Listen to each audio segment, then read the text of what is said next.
Welcome back everyone. Today I'm again discuss with you chapter staffing and little more question answer about staffing. So my first question is, what are non-financial incentive? Give example. Already we discuss about a non-financial incentive कि non-financial incentives क्या होते हैं.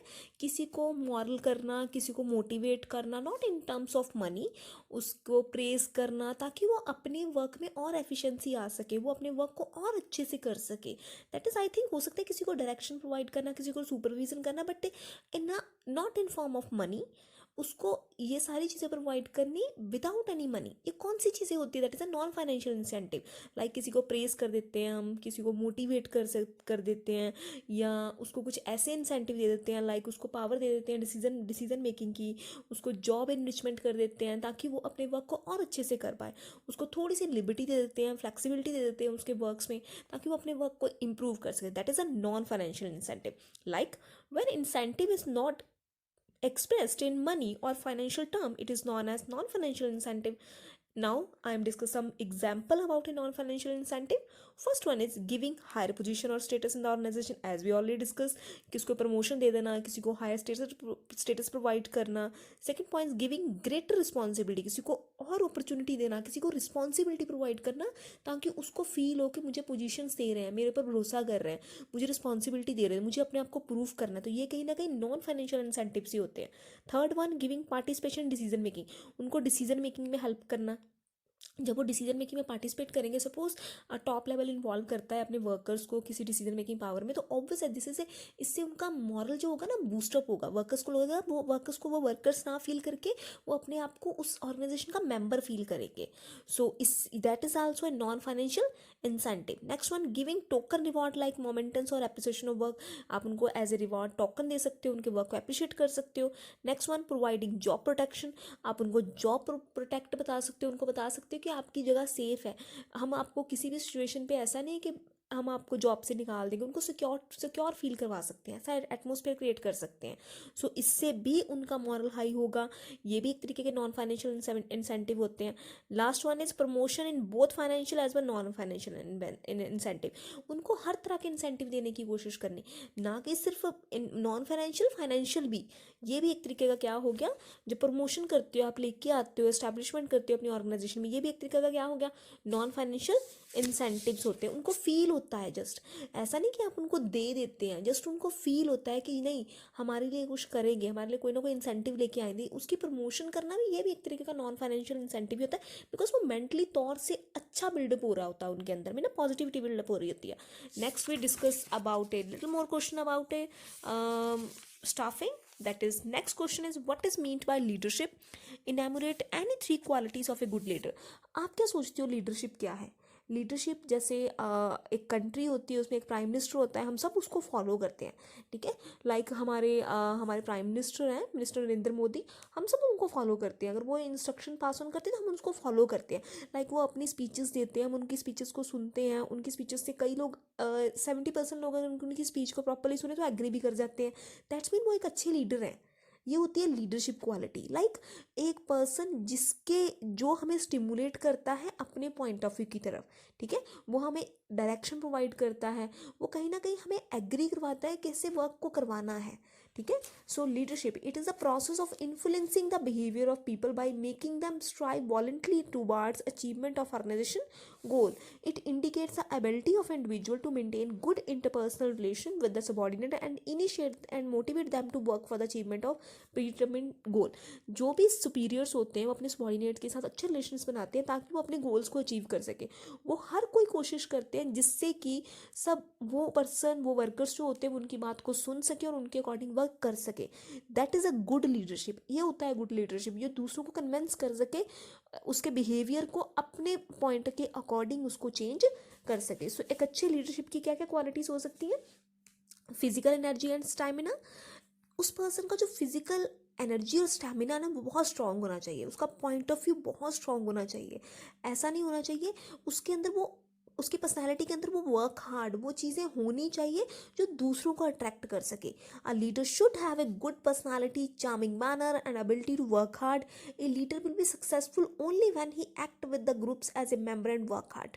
अ leader can help a business enterprises to achieve its objective और goals. एक ऐसा person होना चाहिए. Suppose हम एक ऐड देखते हैं ना, ऐड में कई बार वो पर्सन्स को हायर्स करते हैं, वो बहुत ज़्यादा ब्राइट्स होते हैं, उनकी कलर कॉम्प्लेक्शन बहुत ब्राइट होते हैं, वो बहुत ब्यूटीफुल होते हैं. तो हम वो, अगर वो एडवर्टाइजमेंट किसी क्रीम के दे रहे होते हैं, हम उनसे बहुत कन्विंस हो रहे होते हैं इजीली ना, जस्ट बिकॉज वो उनका फेयर कॉम्प्लेक्शन होता है, तो हम भी कहीं ना कहीं एग्री हो रहे होते हैं. लेकिन यहीं पर अगर वो फेयर किसी क्रीम की एड्स दे रहे हैं और वहाँ पर किसी ऐसे पर्सन को हायर किया हुआ है जो जिसका कॉम्प्लेक्शन फेयर नहीं है, तो कहीं ना कहीं हम रिलेट नहीं कर पाएंगे ना. तो यही बात होती है, जो भी आपका लीडरशिप होता है ना, वो ऐसा होना चाहिए, उसकी एनर्जी, उसकी लुकिंग ऐसी होनी चाहिए जो आपको अट्रैक्ट करे, आप ना चाह कर भी उसको फॉलो करने की कोशिश करें. Second one is intelligence. No doubt this is the most important. कोई भी लीडरशिप बहुत इंटेलिजेंस होना चाहिए. जो भी लीडर होना चाहिए वो बहुत ही इंटेलिजेंट होना चाहिए. विदाउट इंटेलिजेंस आप किसी भी, कोई भी लीडर कहीं पर भी सर्वाइव नहीं कर सकता. Leader should have somewhat higher intelligence than the average of their subordinate. They should possess the ability to think scientifically, analysis accurately the problem faced by the group. And last one is vision and foresight. एक ऐसा person होना चाहिए जिसका vision और foresight clear होना चाहिए. Like वो सिर्फ आज के बारे में ना सोच सके, वो आने वाले टाइम के बारे में भी सोच सके. वो सिर्फ आज चीज़ों को देख के उसके बेसिस पे कोई भी डिसीजन मेकिंग ना प्रेजेंट करे, वो आने वाले टाइम को भी ध्यान में रखते हुए डिसीजन मेकिंग करे. तो जो भी पर्सन हो उसका विजन और फोरसाइट बहुत क्लियर होना चाहिए. A leader should exhibit his trait of looking forward. He must have foresight to see and feel the future. He should take into account the happenings which are about to occur in future. This will enable him to maintain his influence over his subordinates. Next, move on the next one. Next question. Next is explain briefly elements of direction. Elements of direction. कौन कौन सी ऐसी चीज़ें हैं जो वो direction में होनी चाहिए. फर्स्ट वन, डायरेक्शन में सुपरविजन जरूर होनी चाहिए. अगर आप किसी को डायरेक्शन दे रहे हो, कुछ भी दे रहे हो, तो उसके ऊपर साइड बाय साइड सुपरविजन भी होनी चाहिए. लाइक जो आप उसको डायरेक्ट कर रहे हो, जो बता रहे हो, उसके ऊपर बाद में आपको निगरानी भी रखनी चाहिए. सो सुपरविजन होना बहुत ज़रूरी है. अगर आप किसी को डायरेक्ट कर रहे हो, कोई किसी को गाइडेंस प्रोवाइड करे, तो उसके साइड बाय साइड उस चीज़ के ऊपर सुपरविजन होगी, तो शायद जो आपको पता लगेगा जो आप डायरेक्शन दे रहे हो क्या वर्क उसी के अकॉर्डिंग हो रहा है.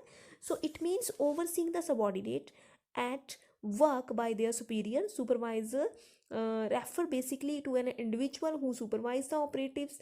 It refers to the direct immediate guidance and control of subordinate in performance of their task. So next point is motivation.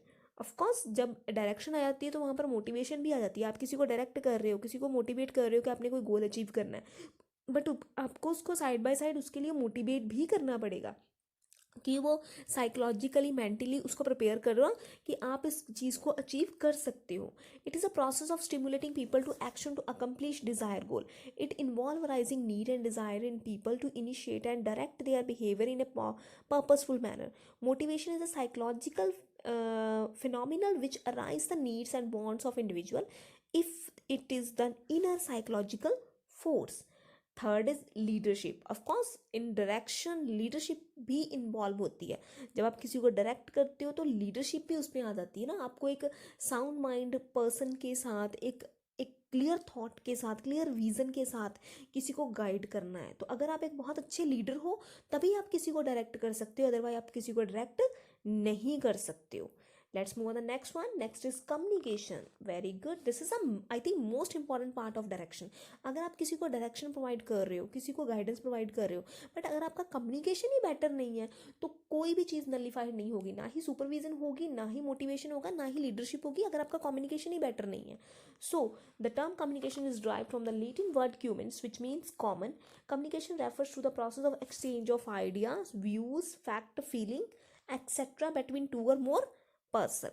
So this is the last point, communicate. I hope everyone clear about the short question answer. So this is my last audio regarding a very short question answers of staffing. In next audio we will discuss about the long question answers of staffing. Till then, take care. Bye bye everyone.